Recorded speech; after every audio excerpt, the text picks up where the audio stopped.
안녕하세요. 저는 사계신담을 그리고 있는 웹툰 작가 김성주입니다. 저는 한국 신화를 바탕으로 시각적 상상력과 만화적 재미가 결합된 작품들을 그려내고 있습니다. 저의 대표작으로는 현재 연재 중인 카카오페이지 사계신담이 있고요. 제가 굉장히 애정하고 있는 금빛도깨비라는 쿠비가 전작입니다. 오늘 강의를 통해서 제가 앞으로 추구하는 방향들과 작업을 하면서 얻게 된 노하우, 꿀팁들을 여러분들께 설명드릴 예정입니다. 이런 촬영은 처음이라 굉장히 떨리는데요. 양해 부탁드리고 좀 뚝딱거리더라도 귀엽게 봐주시기 바랍니다. 지금부터 이제 웹툰 제작 과정에 대해서 설명을 드릴 텐데요. 웹툰 제작 과정이 개인마다 조금씩은 다를 수 있지만 대부분 스토리 기획과 콘티 작업, 그 다음에 스케치를 하고 라인을 딴 후 채색과 효과를 넣고 마지막에 대사 마무리를 합니다. 이런 식으로 5-6가지 과정의 공정을 거치는데요. 이렇게 5-6가지 공정 말고 저는 오늘 글과 그림 이 2가지로 작품을 구분해 보자고 합니다. 만화의 양식을 글과 그림으로 구분하기도 하지만 이것을 다르게 얘기하면 내용과 형식이라고도 얘기하고 저명한 만화학자인 스콧 맥클라우드는 메신저와 메시지 이런 식으로 구분을 하기도 했죠. 하지만 이건 다소 어려우니까 우린 쉽게 글과 그림 이 2가지로 구분을 하고요. 그래서 제가 스토리가 막혔을 때 어떻게 헤쳐나가는지 메모 앱 노션을 활용한 스토리 정리법과 내용이 아닌 형식 면에서 제가 작화를 하는 기법, 특히 색감이 좋다는 평가를 제가 종종 듣는데 색감이 좋아지기 위해서는 어떻게 해야 되는지 명도를 관리하는 비법이라든지 색감 쓰는 방식 이런 것들에 대해서 설명을 드리고자 합니다. 내용이 처음부터 끝까지 얘기하기엔 다소 길다 보니까 중요한 내용들만 발췌해서 설명드리고자 합니다. 우선 첫 번째로 메시지에 관련된 내용을 말씀드릴 텐데요. 이 지금 화면에 떠 있는 장면을 보시면 이 작품들은 나열을 해 놓으면 아까 말씀드렸듯이 보통의 일반적인 공정을 거쳐서 만들어진 것처럼 보이기도 합니다. 하지만 저는 글과 그림을 왔다 갔다 하면서 작업을 하곤 하는데요. 이미지로부터 이야기를 끌어내는 방식에 대해서 다시 한번 설명드리겠습니다. 웹툰의 제작 과정은 앞에서 설명드렸듯이 5-6가지의 개인적인 공정들이 있는데 지금 2가지 공정으로 나누어서 말씀드리겠다고 했잖아요. 근데 글과 그림, 스토리를 글이라고 생각한다면 그림은 그 이후의 작화 과정이겠죠. 그런데 초보자분들은 스토리를 생각하자고 하면 글로만 생각하는 경향이 있습니다. 그래서 브레인스토밍을 한다든지 마인드맵을 그리면서 자유롭게 발상을 하곤 하는데 그런 것들도 분명 도움이 됩니다. 하지만 저 같은 경우는 그리고 싶은 어떤 한 이미지 이런 것들을 중심으로 이야기에 살을 붙여나가는 방식으로 스토리를 짜기도 하는데요. 여기에 화면에 띄어져 있는 작업을 보면은 지인들과 출사를 나갔던 장면입니다. 그래서 천안의 한 호수인데 연꽃이 정말 끝도 없이 펼쳐져 있는 장면을 보면서 굉장히 인상 깊었던 기억이 나요. 그래서 이 연꽃이 피어 있는 호수를 그리고 싶다는 생각이 들었고 그래서 이 연꽃을 그린 컨셉 아트를 그렸습니다. 그래서 처음에 그렸던 거는 제가 봤던 이미지와 유사한 청명한 파란 하늘이 그려져 있는 그림이었는데요.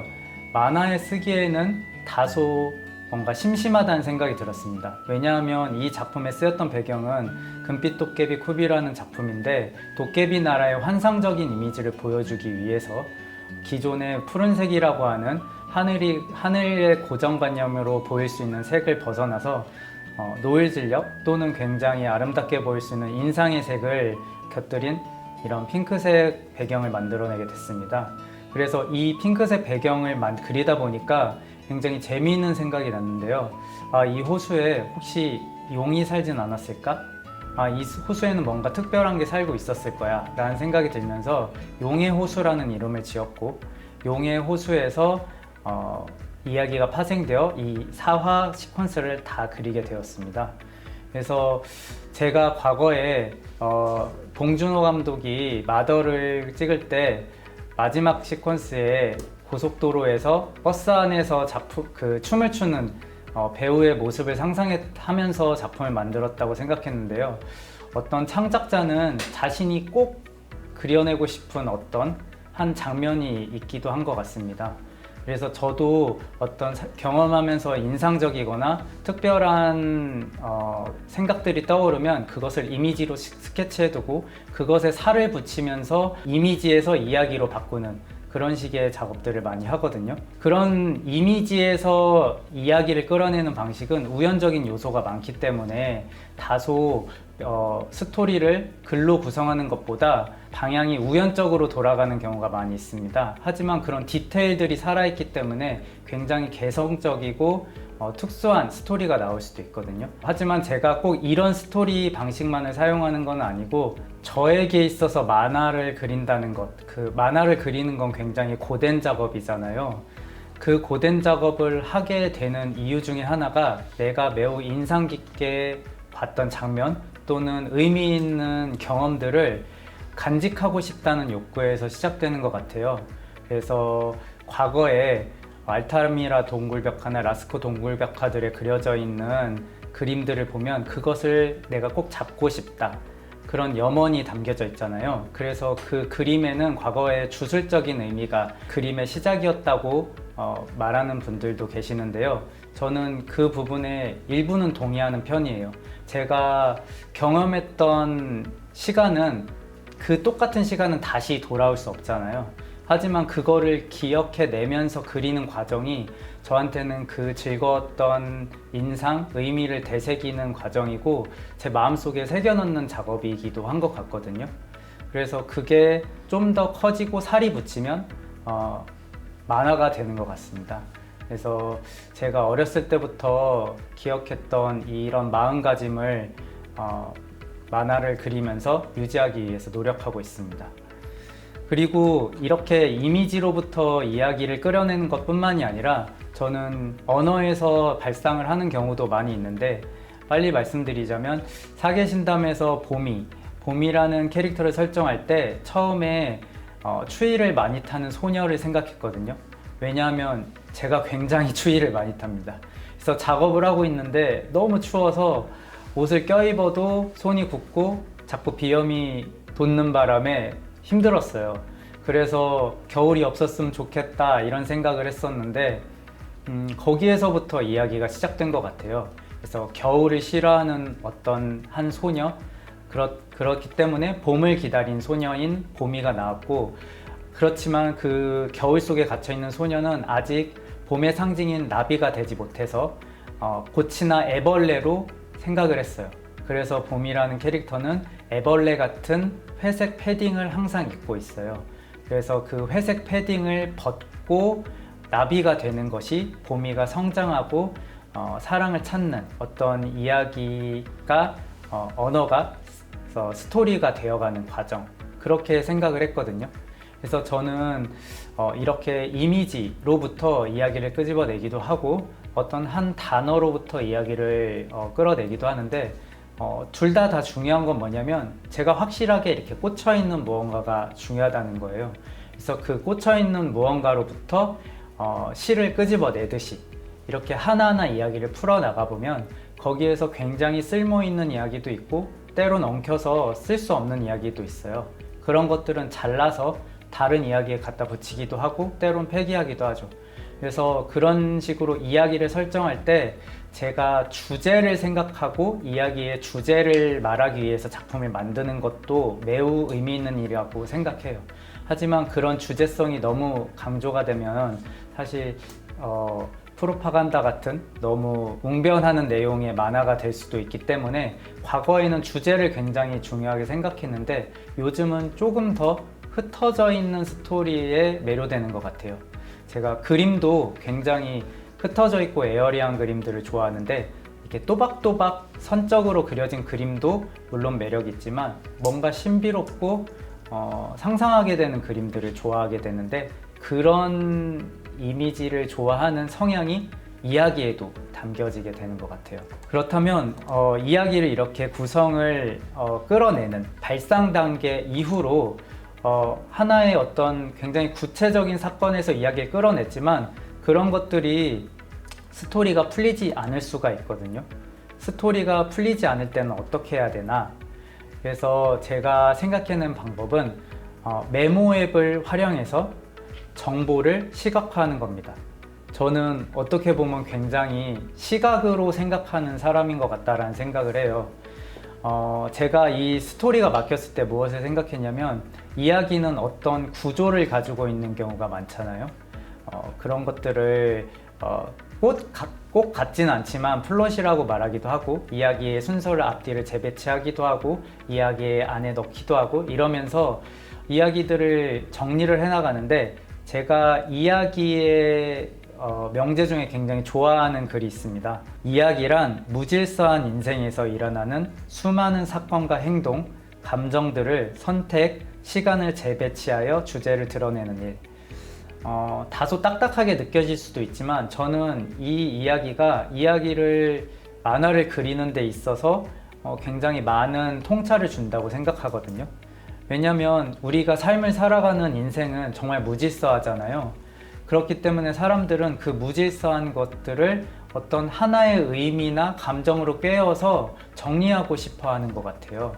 그렇게 정리되지 않은 이야기들은 사람들이 보고 싶어 하지 않는, 인생도 꼬여있고 정리되지 않은데 이야기까지 정리되지 않으면 굉장히 불쾌감을 느끼는 것 같기도 하거든요. 그래서 시작이 다소 미비하더라도 끝이 정리가 완벽하면 박수를 받기도 하지만 처음에는 아주 화려하고 멋있게 시작했다가 결말이 정리가 되지 않으면 굉장한 비난을 받잖아요. 그런 것도 어떤 내가 느끼고 지금 따라왔던 여정이 하나의 의미나 감정으로 정리되기를 바라는 것 같거든요. 근데 스토리가 안 풀릴 때는 어떤 그런 정리가 안 되는 것이라고 생각해요. 그래서 제가 스토리가 막힐 때 가장 많이 하는 일은 산책을 가거나 그리고 정리를 하는 것입니다. 그래서 머릿속을 정리하는 도구로 저는 노션이라는 앱을 사용하는데요. 이 노션을 활용한 스토리 정리법을 말씀드리려고 해요. 그래서 지금 보시면 이렇게 정리가 되어 있는데 사계신담 노션 스토리 정리 이렇게 해서 저는 핸드폰의 한 화면이라고 생각하면서 이야기를 정리했거든요. 우리가 핸드폰 안에 수많은 앱이 들어가 있지만 그 앱이 필요할 때마다 그 앱 박스 안에 들어있는 폴더 안에 들어있는 앱을 곧잘 찾아가잖아요.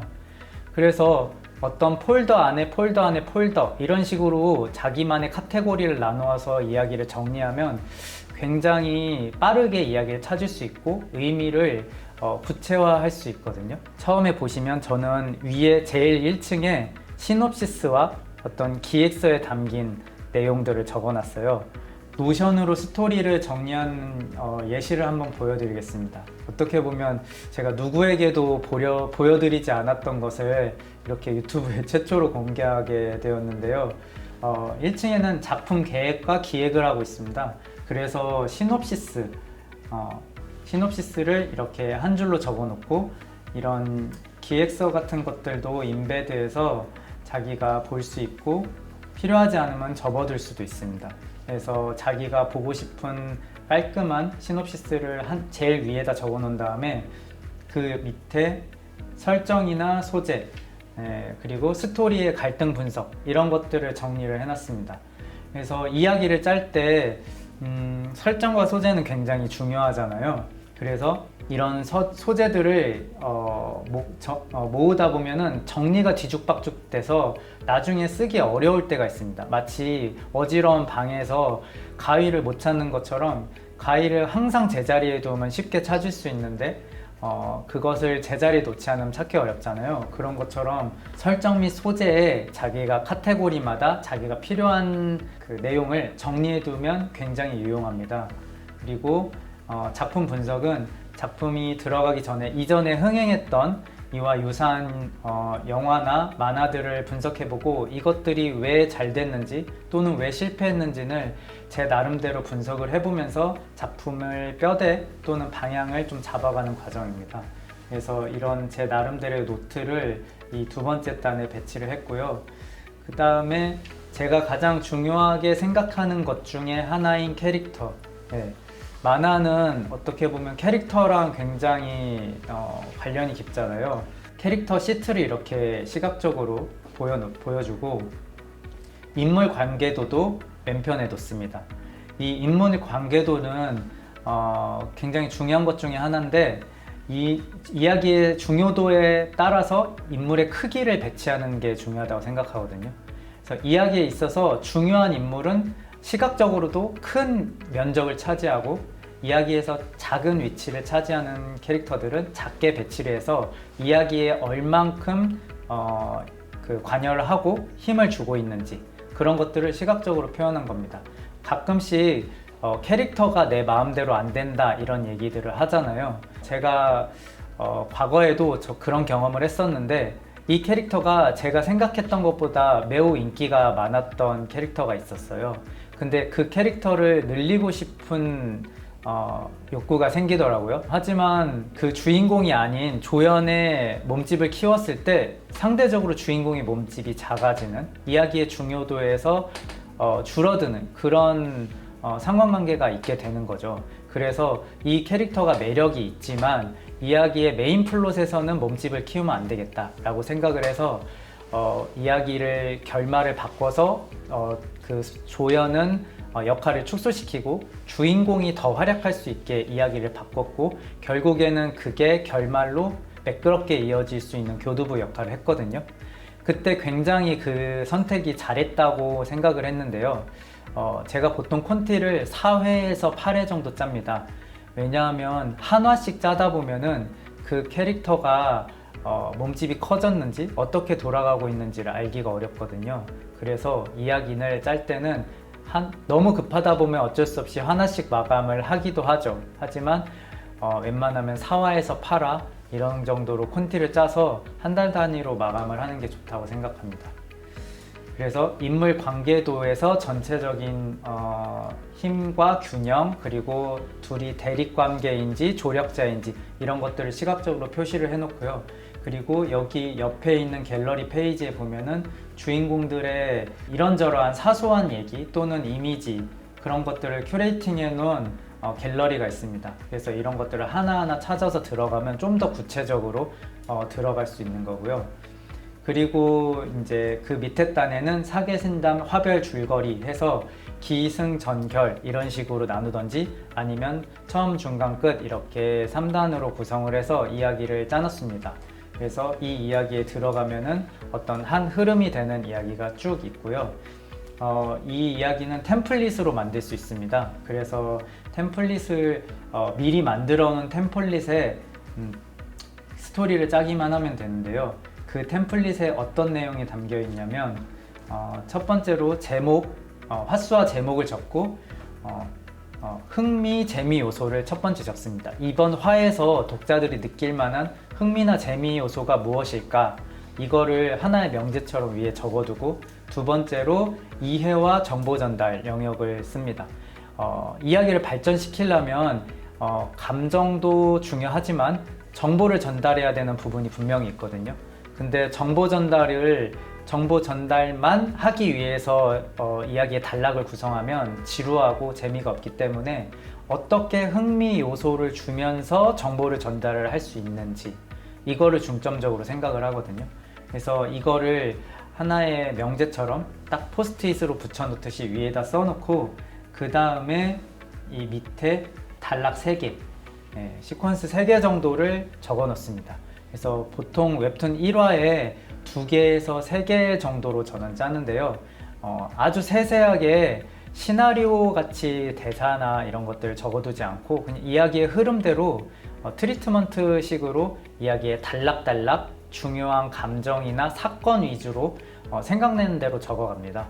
그래서 장편을 만드는 게 사실 쉽지는 않죠. 왜냐하면 장편은 누구도 연습하고 들어가지 않기 때문인 것 같아요. 저도 처음에 장편을 할 때 단편을 한 다음에 바로 60화 작품을 했는데요. 60화 작품이라는 것이 저한테는 너무 큰 산처럼 느껴졌었는데 단편을 대학 때 많이 연습을 했기 때문에 단편의 구조에 디테일과 살을 붙여서 장편으로 만들겠다라는 생각으로 했어요. 기승전결이나 처음, 중간, 끝 이런 식으로 3장 구조로 했고요. 그래서 3장 구조는 분량을 정할 때도 60화라고 하면 처음 부분은 15화, 그리고 이야기가 발달되고 절정으로 가는 중간 부분은 30화, 그리고 결말 부분은 15화 이런 식으로 대략적인 가름을 해놓고 연재를 하면서 플러스 마이너스 조정을 했었던 것 같아요.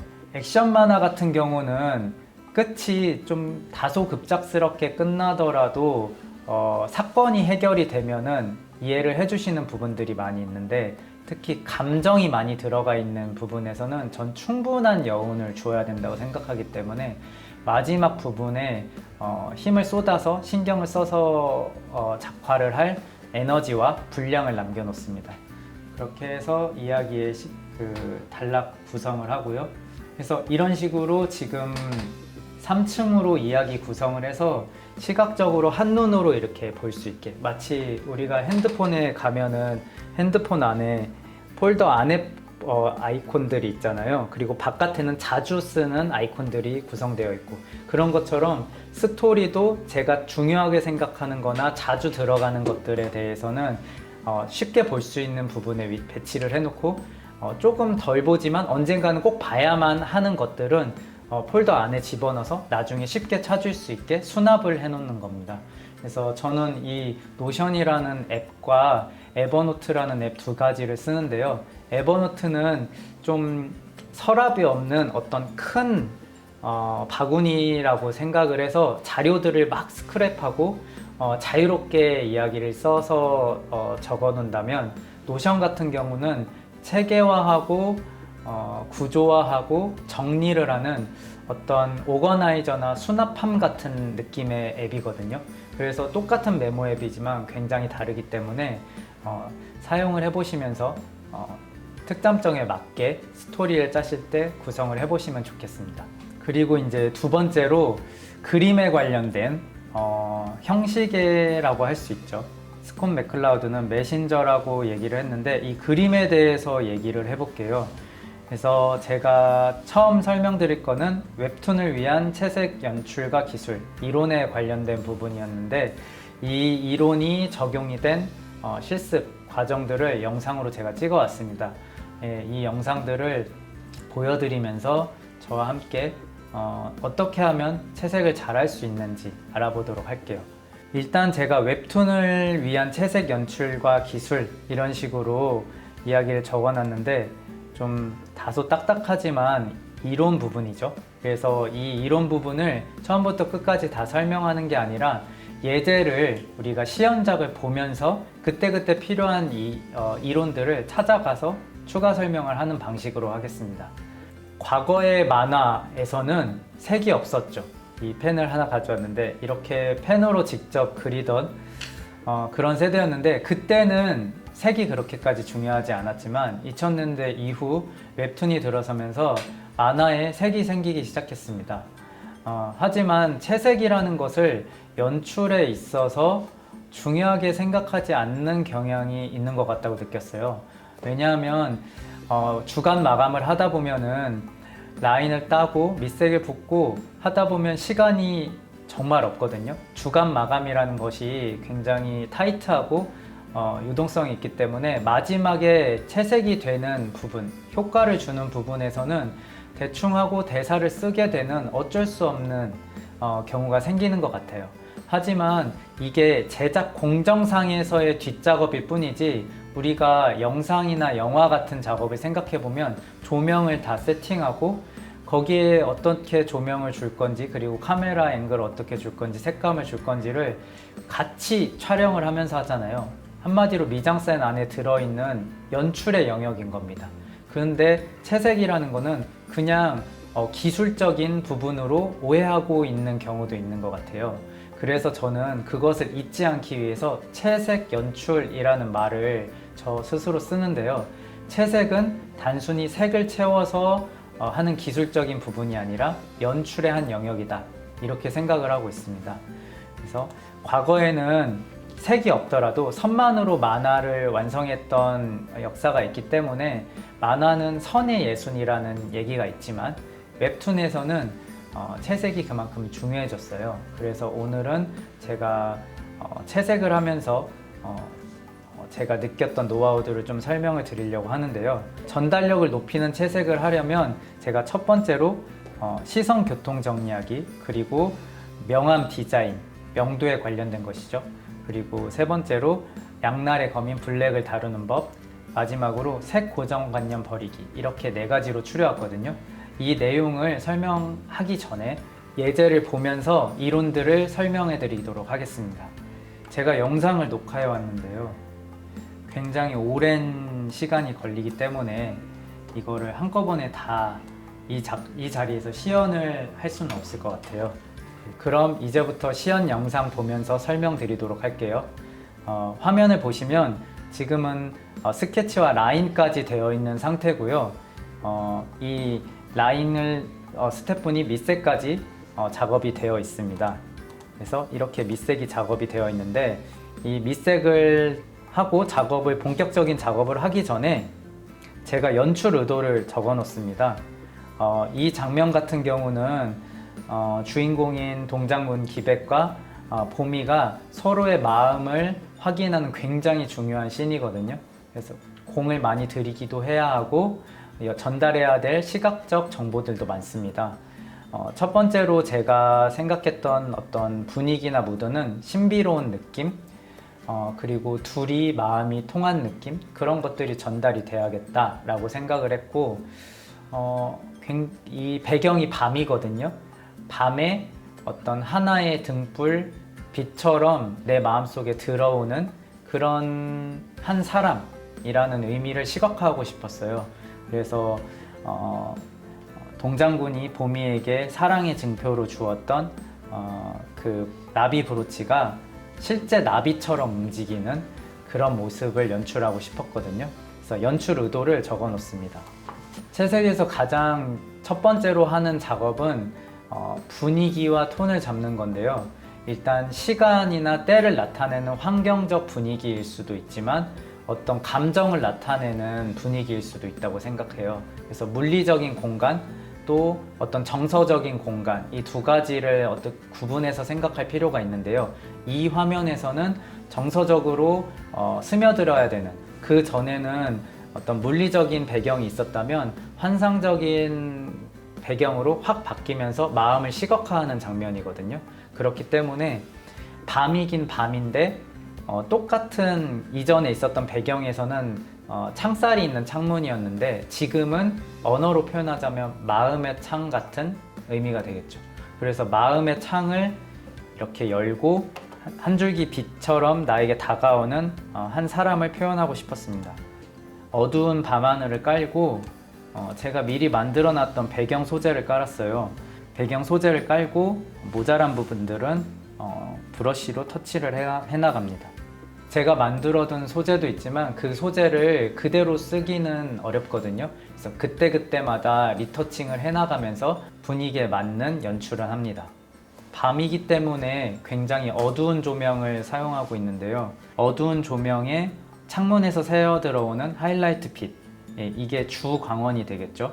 그리고 보미의 손에서 빛나고 있는 나비, 이게 보조 광원, 2차 광원이라면 저기 멀리서 비춰주고 있는 은은한 달빛이 3차 광원이 될 겁니다. 그래서 그 광원, 빛을 생각하면서 그림을 그려 나갑니다.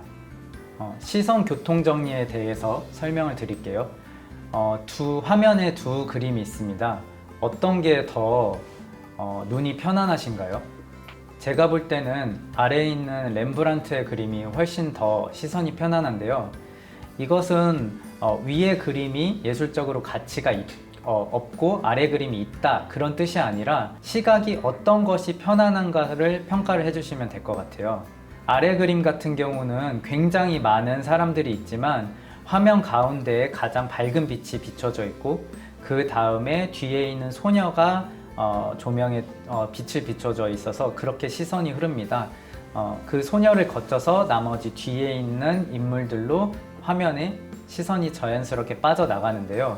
이런 식으로 시선을 그림에 있어서 화면에 어디를 보아야 될지를 알려주는 게 저는 시선 교통 정리 또는 시선 이정표 이런 식으로 표현을 해요. 어디를 보아야 될지, 어떻게 보아야 될지에 대한 이정표가 없으면 그림 안에서 미화가 됩니다. 그래서 자기가 해석하는 방식을 찾아 나가야 되는데요. 그렇게 되면은 적극적으로 그림에 참여하게 돼서 자기가 능동적으로 그림을 해석하는 것이기도 하지만 피로도가 많이 높아지죠. 하지만 아래 그림 같은 경우는 명도로 시선이 어떻게 이동해야 되는지에 대한 이정표가 있기 때문에 굉장히 쉽게 그림을 감상할 수 있게 됩니다. 이렇게 시선의 이동이 있는 이유는 우리의 시야의 중심에는 중심화 시각이라는 게 있다고 해요. 그 중심화 시각은 굉장히 좁은 원밖에 인식을 할 수 없어서 반경 1, 2도 정도의 내용만 정확하게 알 수 있다고 합니다. 그래서 이 내용을 알기 위해서 위의 내용, 그 다음 내용, 그 다음 내용을 차례대로 보게 되고 이러한 해석의 순차성이 생기면서 만화에서 시간이라는 것이 생기게 되는 거죠. 만화는 정지된 화면임에도 불구하고 우리가 시간을 느낄 수 있는 것은 이런 해석의 순차성이 생기기 때문입니다. 그래서 그런 해석의 순차성을 만들어주는 게 하나의 명도를 통해서 시각적으로 지시를 해주는 이정표 역할을 하는 거라고 생각하시면 좋을 것 같은데요. 다시 예제로 들어와서 시연작을 보면은 제가 어떻게 시선이 흘렸으면 좋겠는지 이렇게 명암을 설계를 하고 있습니다. 첫 번째로 가장 먼저 눈에 들어오는 건 대사고요. 그 다음에는 달, 그리고 여기에 있는 감정선을 따라서 주인공의 얼굴, 이렇게 얼굴로 시선이 흐르게 되는 거죠. 제가 읽었던 논문에 의하면 아이 트래킹이라는 장치를 쓰고서 그림을 보게 되면은 사람들이 가장 먼저 인식하는 부분이 텍스트, 그리고 얼굴 또는 사선, 명도 대비 이런 것들이라고 해요. 그렇기 때문에 만화를 볼 때는 텍스트인 대사를 가장 먼저 보고 그 다음에 주인공의 얼굴, 나머지는 명도가 지시하는 대로 시선이 흐르게 될 겁니다. 그래서 그런 것들을 독자에게 전달력을 높이기 위해서는 대사에 있는 지문뿐만이 아니라 그림에 있어서의 흐름을 잘 느끼게 할 수 있어야 되고 그것을 통해서 독자가 정보를 빠르고 정확하게 얻어야 내용에 혼동이 없겠죠. 두 번째로는 인물 명암을 넣게 됩니다. 전체적인 분위기와 톤, 시선 이정표에 따른 시선 흐름들을 설계를 했다면 처음에 나왔던 주 강원, 보조 강원 들을 생각하면서 인물들에게 비춰지는 명암을 그려 넣어야 될 텐데요. 가장 강한 주 강원은 주인공인 기백의 등 뒤에서 오기 때문에 뒤에서부터 빛이 쏟아져 들어오고 보미의 얼굴은 밝혀질 겁니다. 또 보조광원인 나비는 보미의 얼굴 아래에 있기 때문에 보미의 얼굴은 언더라이팅으로 좀 밝은 빛도 같이 들어가겠죠. 그래서 전체적으로 얼굴은 굉장히 밝은 편일 테고요. 마지막으로 달빛 같은 경우는 은은하고 따뜻한 느낌을 달빛으로 추가해 줄 수 있습니다. 인물 명암을 넣을 때 거칠게 나누자면 두 가지 정도로 구분을 할 수 있을 것 같은데요. 하나는 밝음이 더 많은 것 또는 어둠이 더 많은 것 이렇게 될 수 있는데 지금 같은 경우는 로우키에 굉장히 어둠이 많은 배경이거든요. 당연히 밤이겠죠. 그런 경우에는 전체적으로 레이어 폴더에 멀티플라이 모드로 어두움을 한번 씌운 다음에 노멀 모드나 더하기 모드 같은 걸로 폴더를 얹고 그것으로 빛을 그리는 것이 훨씬 수월합니다.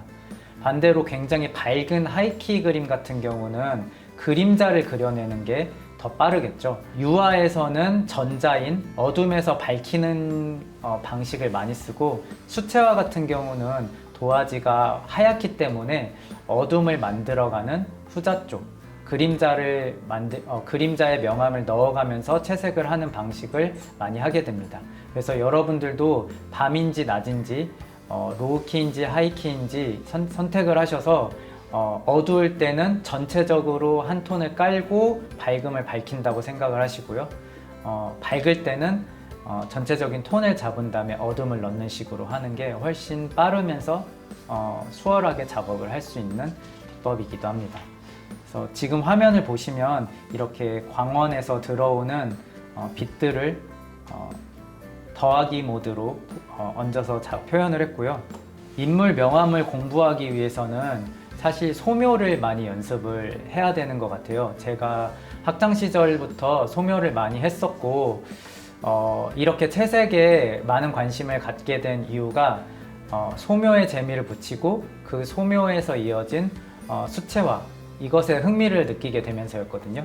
저는 시골에서 자라서 만화 선생님이 일주일에 주말밖에 오시지 않았어요. 그래서 5일은 수채화, 석고가 들어간 석고 수채화를 해야만 했는데요. 그렇기 때문에 채색하는 것에 대해서 굉장히 많은 배움이 있었고 그 회화적인 색감이 만화에 좀 표현이 되는 것 같아요. 그래서 만화적인 색감이기도 하지만 한면으로는 회화적인 색감을 가지고 있는 게 과거 제 경험에서 온 것이기도 한 것 같아요. 그때 당시는 정말 만화 학원인데 왜 만화는 안 가르쳐주고 수채화만 가르쳐주는지 굉장히 불만스러웠는데 이런 것이 세옹지마라고 할까요? 지금은 그때 수채화를 배웠던 것이 바꿀 수 없는 값진 경험이고 배움이었던 것 같아요. 가끔 본인의 캐릭터 배색을 할 때 촌스럽다라는 생각이 드신다면은 원색과 보색보다는 유사색과 2차색을 쓰라고 권해드리고 싶어요. 여기 색상환을 보시면 빨간색, 파란색, 노란색 이런 식의 원색들이 있거든요. 이런 원색들은 굉장히 광렬하고 뚜렷하지만 뚜렷한 만큼 사람들에게 있어서 강렬한 마음을 일으키거든요. 근데 이런 삼원색이 계속 쓰이게 되면은 눈이 아프고 촌스럽다는 느낌이 들게 됩니다. 그래서 저는 푸른색을 쓰더라도 이런 남색보다는 옆에 있는 청보라나 청남색 같은 2차색을 많이 쓰게 됩니다.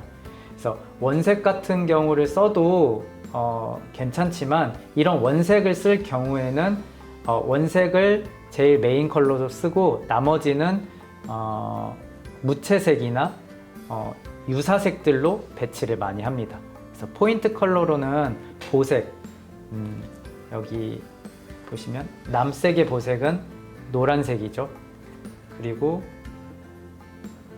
여기 보시면 청보라와 청보라의 보색은 연두색과 노란색 계열입니다. 그래서 지금 그리고 있는 장면도 청보라와 보라 색깔 중간이기 때문에 중요하게 생각되는 부분에서는 연두빛과 노란빛의 색깔을 살짝 뿌려줄 거거든요. 그렇게 하면 보색 대비가 있기 때문에 주인공이 있는 부분에서는 더 강조도 되면서 다채롭게 느껴집니다. 그 외의 부분에서는 색이 없는 무채색이나 저채도들을 사용하면 훨씬 더 조화로운 색을 표현할 수가 있게 됩니다. 보라색 같은 경우를 제가 가장 많이 쓰는데 왜냐하면 보라색은 푸른색과 붉은색의 중간 단계이기 때문에 푸른색으로도 가기 쉽고 붉은색으로도 가기 쉽습니다. 그래서 보라색을 중간색으로 잡으면 굉장히 조화롭게 색을 쓸 수 있고요. 그리고 두 번째로 색이 너무 촌스럽지 않은지 확인해야 되는 부분 중에 하나는 명도 대비가 너무 많지 않은지. 명도 대비를 사용하면 굉장히 또렷한 인상을 만들어낼 수 있지만 그 대비가 너무나 많으면은 눈이 아플 수가 있거든요. 그렇기 때문에 하이라이트를 절제하는 것, 그런 것이 또 촌스러운 것들을 없앨 수 있는 방법 중에 하나고요. 그리고 세 번째로 색을 두세 가지로 제한하는 것입니다. 저는 색을 메인 컬러를 2가지 이상을 안 쓰는데요. 2가지도 거의 유사색으로 사용을 하고 있어요. 그리고 포인트 컬러를 보색으로 사용한다거나 그렇게 2~3가지 색들로 사용을 하고 좀 심심하다 싶으면 색을 더하시는 분들이 있는데 내 그림이 심심할 때는 색이 2~3가지를 넘어갔을 때 또 다른 색상을 추가하시기보다는 명도가 있는 검은색이나 회색 계열, 무채색 계열을 추가하시거나 또는 텍스처나 무늬가 있는 것들을 그려넣는 게 뭔가 좀 더 촌스럽지 않으면서도 퀄리티를 높일 수 있는 방법 중에 하나입니다. 세 번째 단계에서 어느 정도 밀도가 올라가고 색이 조화로워졌다고 느끼게 되신다면은 연출 의도에서 생각했던 다양한 표현들을 해야 되는데요. 화면을 보시면 저는 주인공의 마음을 꽃으로 표현했기 때문에 그 꽃을 굉장히 크게 표현했습니다. 이거는 비현실적인 표현이죠. 하지만 주인공의 마음이 그만큼 크다는 것을 보여줄 수도 있고 하늘의 공허한 부분을 메울 수 있는 장식적인 효과도 함께 있습니다. 그래서 마음을 표현할 때는 저는 제가 일러스트레이터로서 가지고 있는 감수성을 충분히 표현을 하는 편이거든요. 사실적으로 정보를 전달해야 될 때는 고유색들을 위주로 쓰지만 이렇게 감정이나 마음으로 들어올 때는 인상의 색을 많이 쓰고 있습니다. 이 반투명한 꽃을 보더니 제 아내가 비둘기 같다고, 그래서 한 번 더 뒤에다 레이어를 복사를 해서 꽃의 실루엣을 살짝 더해줍니다. 해석의 여지가 있는 것을 남겨두는 것도 좋았지만 비둘기처럼은 보이지 않았으면 싶어서 꽃을 좀 더했습니다. 그래서 레이어를 하나 더 올리고 투명도를 줘서 반투명한 느낌으로 효과를 줍니다. 전체적인 색감도 아까는 자주색이었는데 지금은 좀 더 푸른색 계열로 바꿨어요. 그래서 노란색과 보색이 좀 더 깔끔하고 시원해 보이는 느낌이 들죠. 그래서 이게 주인공인 기백의 마음이기 때문에 따뜻한 느낌은 아래 하단 부분으로 있고 상단 부분은 좀 더 푸른색이었으면 좋겠다라는 생각으로 해서 전체적인 컬러를 살짝 바꿔줬고요. 그렇게 하면 전체적인 컬러들이 다 나왔습니다. 이제 마지막으로 정리 및 보완을 해야 되는데요. 이때도 중요한 것이 무조건 연출 의도가 가장 중요합니다. 아름다운 것도 중요하고 제가 그림을 무척 좋아하지만 저는 그림에서 해석이 다양하게 될 수 있는 표현들을 좋아하거든요. 그래서 지금처럼 꽃잎이지만 꽃잎처럼 보이기도 하고 나비의 날개처럼 보이기도 하는 그런 효과. 그래서 독자들이 그림을 보면서 오래도록 해석할 수 있는 그런 만화가 되었으면 좋겠다라는 바람을 담아서 작업을 하고 있는데 제 만화를 보실 때는 구석구석 잘 살펴봐 주시면 고맙겠습니다. 이제 마지막으로 연출 호흡을 생각하면서 마무리를 해야 되는데요. 그 마무리를 할 때 제가 자주 쓰는 방법이 명도를 확인하는 방법입니다. 이렇게 흑백 그림으로 만들면 어디가 튀는지, 어디가 시선의 흐름이 잘 흐르고 있는지 이런 것들을 확인하기가 좋거든요. 그래서 대사가 보이고 시선의 이정표에 따라서 주인공의 얼굴 또는 중요한 소품, 전달해야 될 내용 이런 것들로 시선이 이동을 하고 빠지는지 이런 것들을 체크하는 겁니다. 그리고 이거를 확인하는데 또 좋은 클립 스튜디오의 기능이 하나가 있는데요. 웹툰용 표시 범위 이거를 클릭하면 웹툰에서 어떻게 보이는지를 확인하실 수가 있으세요. 그래서 한쪽에는 이거를 켜두고 확인을 해보시는 게 좋겠죠. 그래서 독자들한테는 이렇게 읽히겠구나 이런 식으로 한번 쑥 훑어보고 이상이 없으면 마무리를 하면 되겠습니다. 명도가 왜 중요한지, 명도가 왜 색상보다 더 먼저 인식되는지가 궁금해서 찾아봤는데요. 시각심리학자 이리쿠가 다카시 님이 빛이 우리 눈이 빛에 민감한 이유, 명도를 색상보다 먼저 받아들이는 이유는 지구의 모든 생물은 직간접적으로 태양으로부터 오는 에너지로 살아가고 과거의 포유류 같은 경우는 공룡들이 무서워서 야행성이었다고 하더라고요. 그래서 모든 포유류는 어두운 곳에서 명암을 인식하는 간상세포라는 것이 훨씬 발달되어 있다고 해요. 그래서 그 간상세포를 통해서 명도를 빠르게 인식을 하는 거고요. 그래서 색상보다 명도가 먼저 우리 눈에 들어오고, 심지어 우리가 색상을 인식하는 색과 명도를 인식하는 신체 기관이 전혀 다른 기관인 것처럼 떨어져 있다고 합니다. 마치 귀와 입만큼이나 상당히 다르다는 것입니다. 마지막으로 명도를 체크하고 제가 처음에 적었던 연출 의도가 잘 표현되었는지 레이어를 켜서 확인을 한번 해봅니다. 그래서 잘 확인이 되었으면 정말 마지막으로 핸드폰으로 확인을 해봐야 합니다. 왜냐하면 독자들이 가장 마지막에 보는 매체가 핸드폰이기 때문에 이렇게 핸드폰을 내려가면서 호흡을 체크를 하는 거죠. 제가 잘 활용하는 블로그는 티스토리 블로그인데요. 티스토리 블로그에서는 비공개로 올릴 수도 있지만 공유를 하고 비밀번호를 걸 수도 있거든요. 그래서 제가 작업했던 작업물을 타인하고 같이 비밀번호를 통해서 공유할 수도 있습니다. 그래서 PD님이나 어시분들하고 체크를 하면서 호흡을 확인하는 거죠. 이제 다시 이론적인 부분으로 돌아와서 제가 설명드리지 못했던 검은색, 블랙에 대한 얘기를 하고 넘어갈 텐데요. 검은색이라는 거는 만화에서 어떻게 보면 굉장히 중요한 색인 것 같아요. 왜냐하면 말씀드렸듯이 흑과 백으로 시작했다가 웹툰이 되면서 컬러가 되었잖아요. 모든 선은 검은색으로 시작했던 것 같아요. 그래서 흑과 백, 만화를 선의 예술이라고 불러왔는데요. 이 검은색이라는 거는 명도가 가장 낮기 때문에 도화지의 하얀색과 만나면 가장 강한 명도 대비를 만들어냅니다. 그래서 이 블랙을 잘 사용하지 못하면 엄청나게 눈이 시끄러울 수 있거든요. 이 그림을 보시면 제임스 휘슬러라는 화가의 그림입니다. 왼쪽 그림 같은 경우는 어두운 블랙과 하이라이트의 흰색까지, 그리고 불꽃을 표현한 노란색, 아름답게 보이기도 하지만 다소 무섭고 어둡게도 보입니다.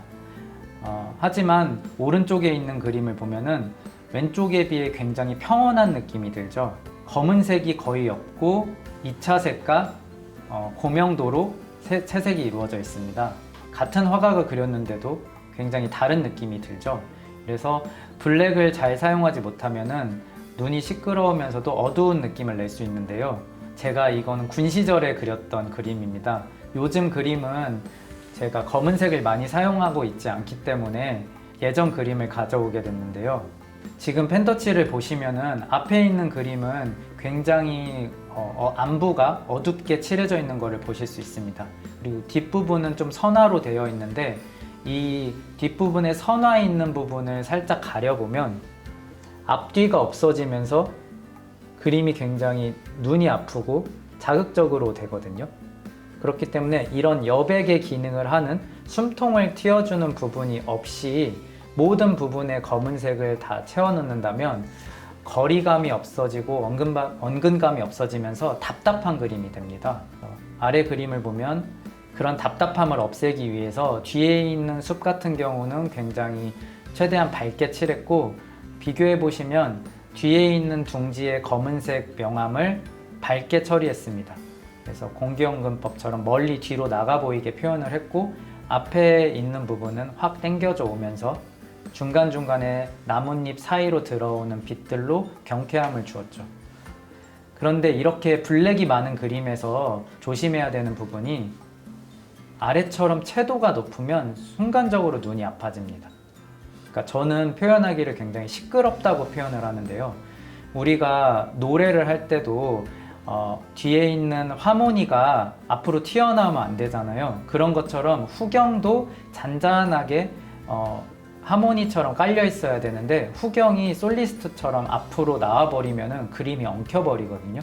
그런 것처럼 뒷부분은 차분히 뒤로 보내고 앞부분에 있는 블랙으로 화면을 확 앞으로 당겨왔음에도 여기에서 화려한 색채까지 써버린다면 다소 눈이 아픈 그림이 되겠죠.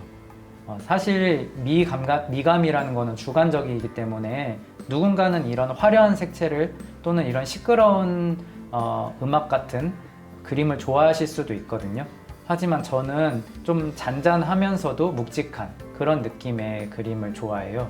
그래서 블랙들을 검은색을 사용할 때 조심해서 신중하게 사용을 해야 되고요. 이런 식으로 지금 아래에 있는 화면처럼, 그리고 아래에 있는 그림처럼 사람이 굉장히 많이 나올 때 블랙이 너무 많아져 버리면은 이 인물 하나하나를 다 보고 지나가는 데 있어서 독자가 피로감을 느끼게 됩니다. 그렇기 때문에 배경에 있는 인물은 인물이지만 배경이기 때문에 훑어보기만 하면 됩니다.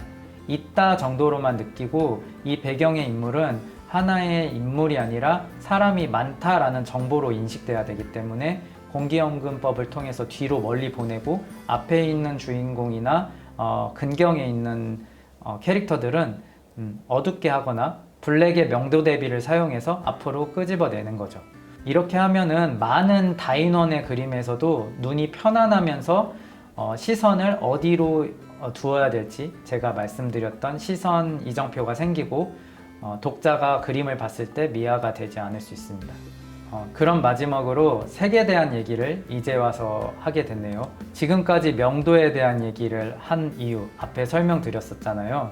명도가 색상보다 더 근본적인 시각 체계이다 라고 생각을 해주시면 될 것 같고요. 제가 마지막에 강조드리고 싶은 것, 제가 마지막을 강조드리고 싶은 색에 관련된 이야기는 색의 고정관념을 버려야 된다는 겁니다. 우리가 일상생활을 할 때 낮 12시와 같이 보이는 색깔을 고유색이라고도 말을 하는데요.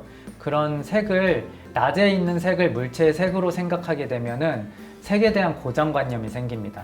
마치 사과는 빨갛다, 하늘은 파랗다 이런 것처럼 어떤 물체가 가지고 있는 고정적인 색감이 생기게 되면은 색을 쓰는 데 있어서 굉장히 많이 방해가 되거든요. 저는 그것이 언어의 생각이 종속되는 거라고 생각하기도 하는데요. 하늘색이란 건 없다, 나무색이란 건 없다 이렇게 생각을 해요. 색이라는 것 자체가 가시광선에서 느껴지는 그런 과학적 사실일 뿐이고, 빛이 다르게 변하면 어두운 곳에서는 어둡게 보이고 밝은 곳에서는 색이 확 날아가 버리잖아요. 그것 모두가 다 색인 겁니다.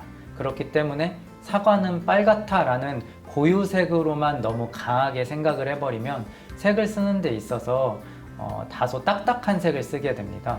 그래서 색의 고정관념을 버리라는 내용을 강조드리고 싶습니다. 그래서 색은 하나로 고정된 것이 아니고 감정이 들어간 색도 있을 수 있고 어떤 인상적인 색도 있을 수 있는 거죠. 그래서 우리가 평소 감상에 젖어들 때를 생각해 보세요. 노을 진력이나 어슴푸르한 새벽녘의 그 시선들을 바라보면 제가 봤던 세상이랑 되게 조금은 다르게 느껴지거든요.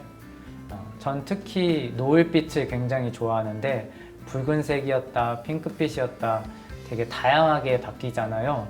그런 노을빛의 그림을 그리면 제가 평소에 그렸던 똑같은 물체임에도 굉장히 생경한 느낌을 받을 수 있기 때문에 여러분들께서 색감이 좋아지고 싶다면 고유색 뿐만이 아니라 인상의 색과 감정의 색을 잘 쓸 수 있는 방법도 기억해 두시면 좋겠습니다. 마지막으로 지금 색에 대한 얘기까지 다 마무리를 했고요. 지금까지 제가 준비해온 강의 내용은 다 말씀을 드렸는데요. 처음이다 보니까 역시나 좀 뚝딱거리고 버벅거린 부분이 많이 있는데, 궁금한 내용이나 다소 설명이 미흡한 부분이 있다면 제가 영상 댓글로 노션 강의안을 올려놓을 거예요. 거기를 참고를 좀 해보시고 궁금한 점은 유튜브에 댓글로 달아주시면 제가 참고해서 답글을 달아놓도록 하겠습니다. 지금까지 강의 내용을 들어주셔서 감사합니다. 저는 사계신담의 작가 김성주였습니다.